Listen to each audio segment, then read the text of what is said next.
All right, Ryan, this is finally what you've been waiting for. This is the time where we see the players, the active players coming into 22 and 23 on the roster, on the regular season roster. I know that you all cannot wait. We can't wait. Ryan, first up today is Ice Brady. We're going to start with Ice Brady and end with that top player on the roster, in our opinion. And I think that everyone already knows who that is, who we're leaving for last but not least, right? Ryan, so this is it. We're going to, each episode, we're going to break down about 20 minutes. We'll still go over comments at the end. But Ryan, Ice Brady, tell me what you have about Ice Brady. How do you think she's going to fit into this team? How is she going to contribute? And I tell you, this is a little bit more challenging. I can't wait to see what you say because these are players starting out. We're starting out with players that are rookies, obviously coming on this team. So it's kind of harder to predict what to expect out of them, how they're going to fit, how much playing time they're going to get from Gino. Once you get down the list, several days or weeks from now, once we get deeper in this series and closer to the end, I think it's going to be a little bit easier on you and I. But for now, I can't wait to see what you had to say because this is more challenging. You haven't seen these players in the NCAA yet. No, and we haven't even seen Ice Brady compete that much, hardly outside of high school either. But yeah, I mean, it's definitely going to be really, really interesting to see with both of these new recruits coming in. And we'll get to Ayana in the next episode. But for Ice Brady, it's going to be really interesting to see how she comes in game one regular season, to see how many minutes she gets, see if she gets any minutes at all, because really we don't know yet. It's really hard to tell with these recruits, like you said, if they're going to get any minutes at all and how they can contribute to the team.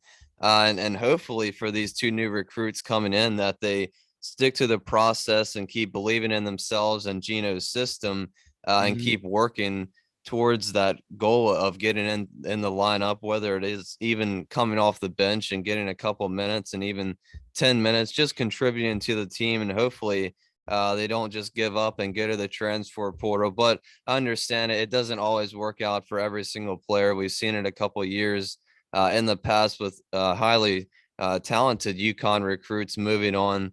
But yeah, for Ice Brady, I think she's an amazing player. We had an episode on her earlier this season during the off season about her. But yeah, I mean, it's going to be really interesting to see because we've really only seen her for about a month now through these summer workouts. But it's really hard to say whether she'll get any minutes at all. Besides the injuries aspect of it, we can never really predict those at all. But yeah, I mean, it's going to be interesting to see with both these recruits how they can play into the season this year, see if they get into the lineup at all, how many minutes they get. But I know they're both really talented. Ice Brady, really, really talented player, big size, has potential to be an amazing 3-point shooter, rebounder, defender. So I can't wait to see what she brings to the table for UConn this season. Yeah, she was she was shown. I'm looking at a picture now. She was shown here playing in the McDonald's All-American game on March of 2022. So it wasn't that long ago. And then Yeah. you had another headline: UConn freshman Brady wins gold medal with USA U18 team. I think it's just very. It speaks volumes again to this program because you not only see them recruiting these top players on the top 100 list. But then Ryan, all during the off season, it's like it happens to almost like every player that goes to UConn. They're winning gold medals. They're playing across, overseas. They're doing this. They're doing that. So, you're right. I think this is not only when it comes to Ice Brady, but all these players that will go over in this series.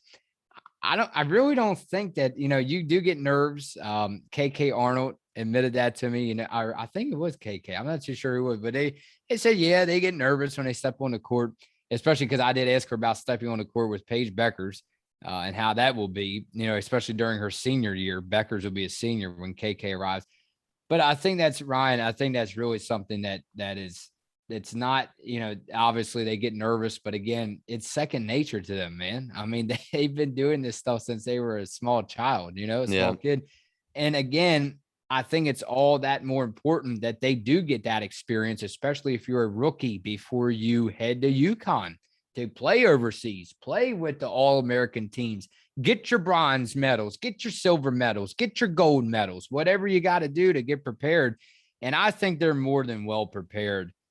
So we may talk about how challenging it is to discuss how they will look coming into UConn. But hey, I mean, you're really making yourself look like a fool if you think any of these rookies that UConn recruits will be a bust. You know, it's all about NFL draft, but hey, how about Baker Mayfield leaving Cleveland? But we talk about bust all the time. You know, NFL draft bust. I don't even have to worry about discussing bust recruits when it comes to UConn, Ryan. I mean, tell me how many times we talked about that. Yeah, not too many that I can think of, but yeah, I mean, you talked about the nerves a little bit, and I read when we came on here before today about Ice Brady. She used to write in her journal at home about being able to dream about playing at UConn and being able to play under Yeah. Gino one day. And when she got to UConn a couple years ago in 2019, I believe, when she visited the campus, Yeah. she kind of talked about that first encounter with the players and Gino. She was kind of shell shocked. She didn't really know what to do. Gino asked her, "Are you nervous?" Or she was shaking a little bit. So the nerves are definitely there. You know, even if you're playing for the USA team or playing for UConn, I'm sure the nerves are always there.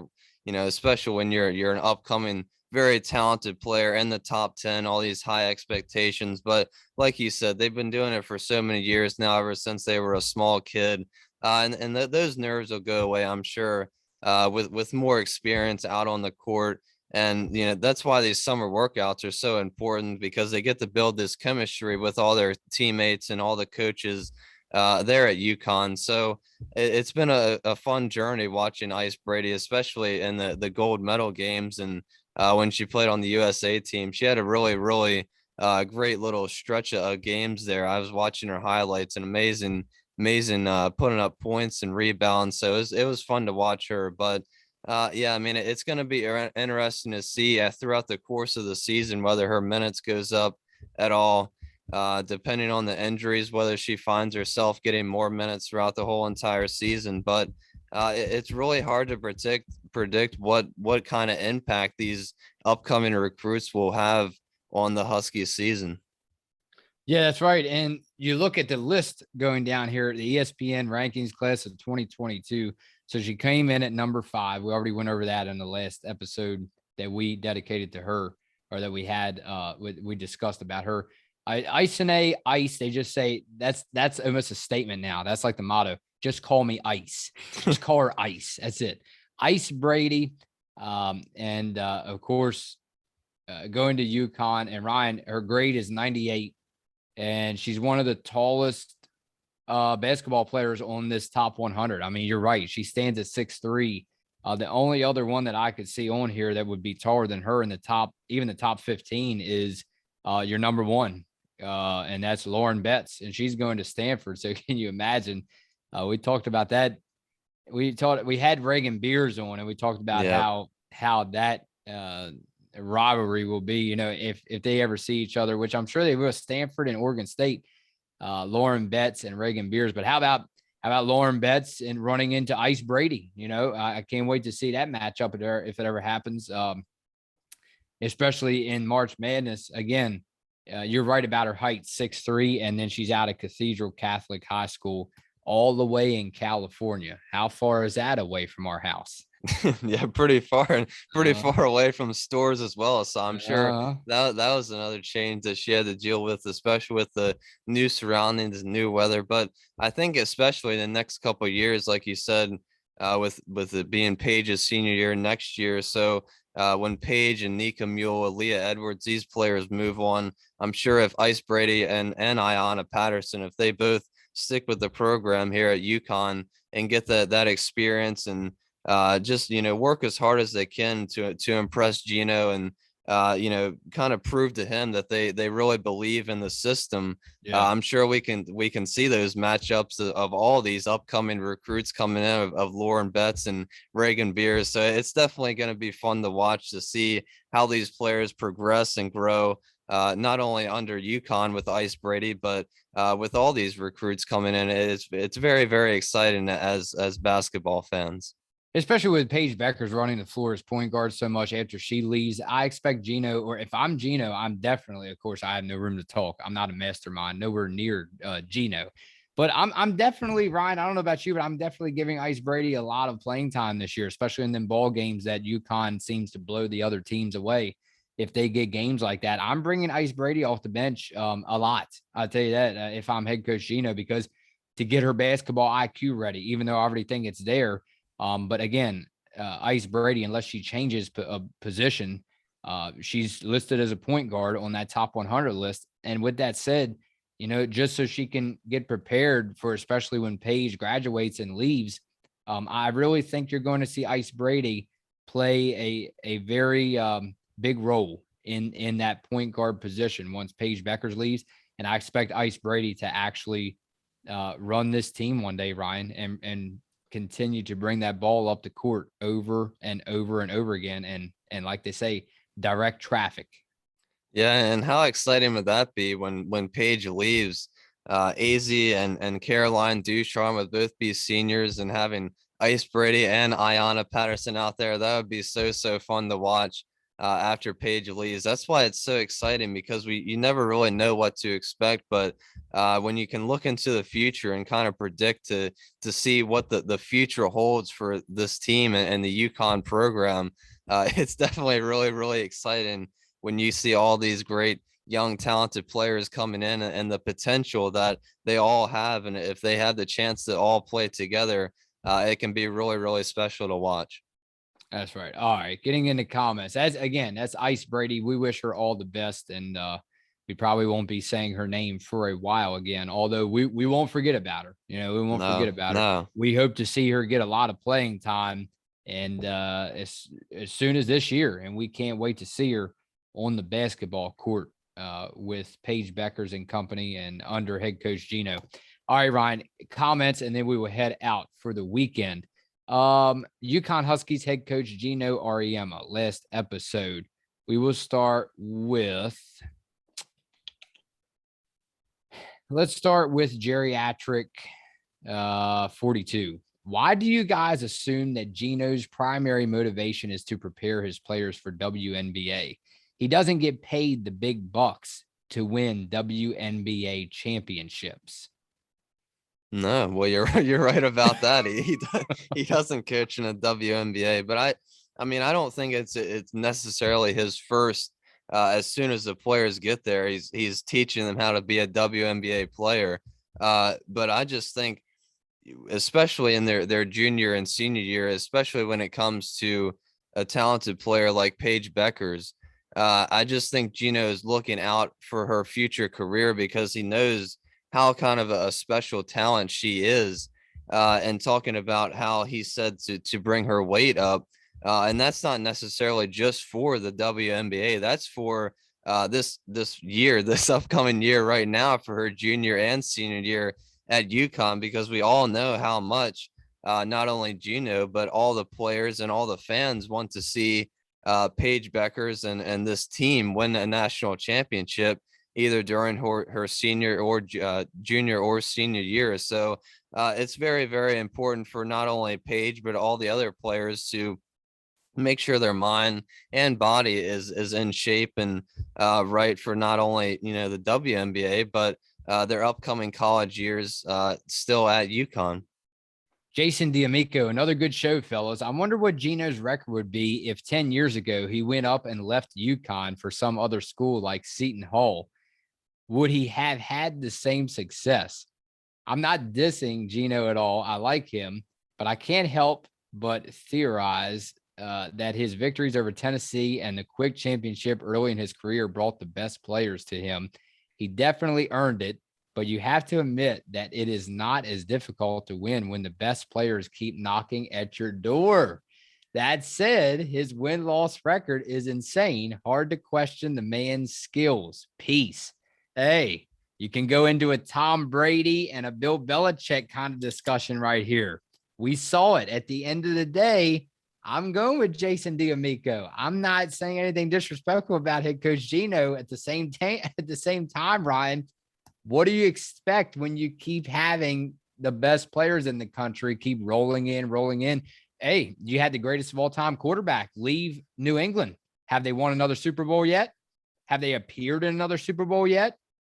They're struggling heavily.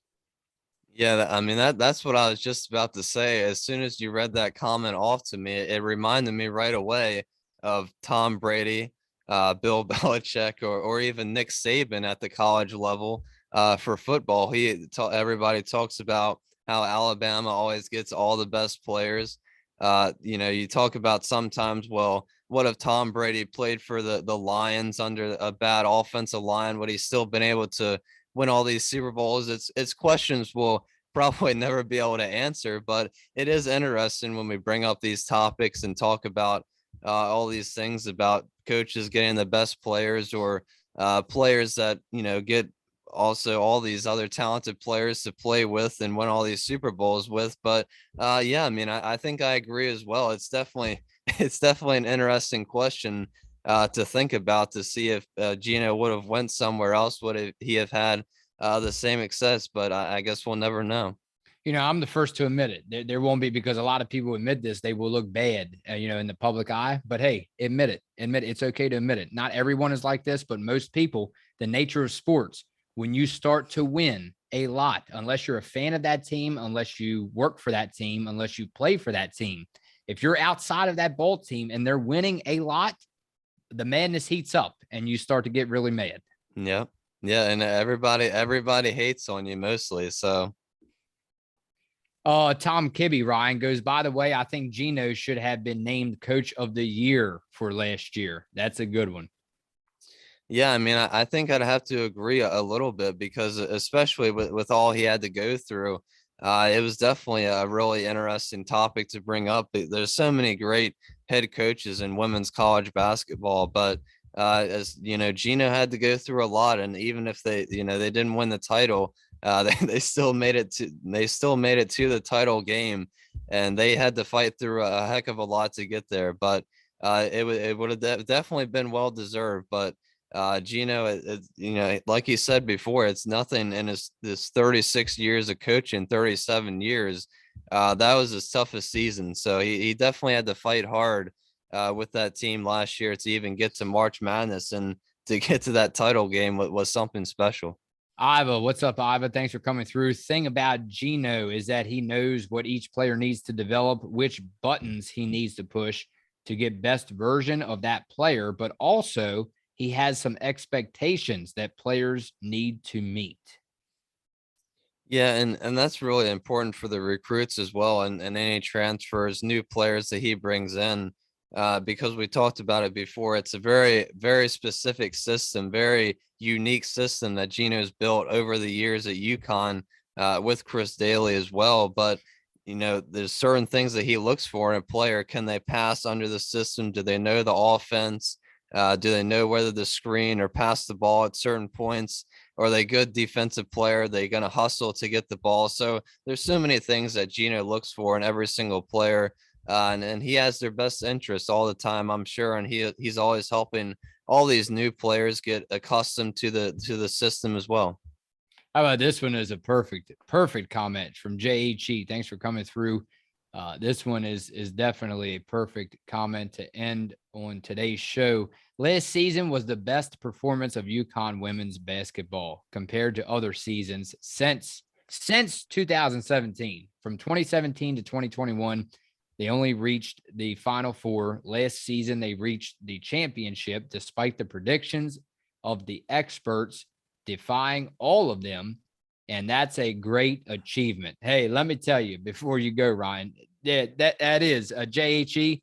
Reminds me of the 2012 Baltimore Ravens, huh? I know, Ryan, you don't want to hear this one, but I have to shout out to them because, hey, I think it would remind me again, Ryan, against wild card division conference Super Bowl, Colts, Denver Broncos when Manning was there. Then you had Tom Brady and the Patriots. And then you had Kaepernick and the 49ers in the Super Bowl.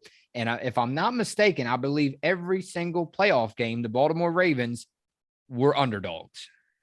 Yeah, and that's why I tell you I never pay attention to who's an underdog or the betting favorites, or listen to any of these experts because they don't know what they're talking about, right? But it's Tell them it's how it is. but yeah, I mean, it was just incredible to watch UConn, like they said, because nobody believed in them, but I'm sure we did. I know I did, but yeah, it was definitely a lot of fun to watch them throughout the title. They had to fight through UCF and then NC State. That was an insane game. And then getting through Stanford as well. That was a really, really tough game. And they somehow got to the title game without Dorka Juhas, which was one of their best players from last season. So they had to fight through a heck of a lot during the regular season and to just kind of get themselves all together, come together and play during March Madness. It was really, really fun and special to watch, even though they didn't end up winning the title. It was something special that they even got there in the first place. Yeah, and who is next on the list? Right? Well, actually, don't tell them. I had to stay tuned for that next episode. It's Phil and Rye on Listen Up.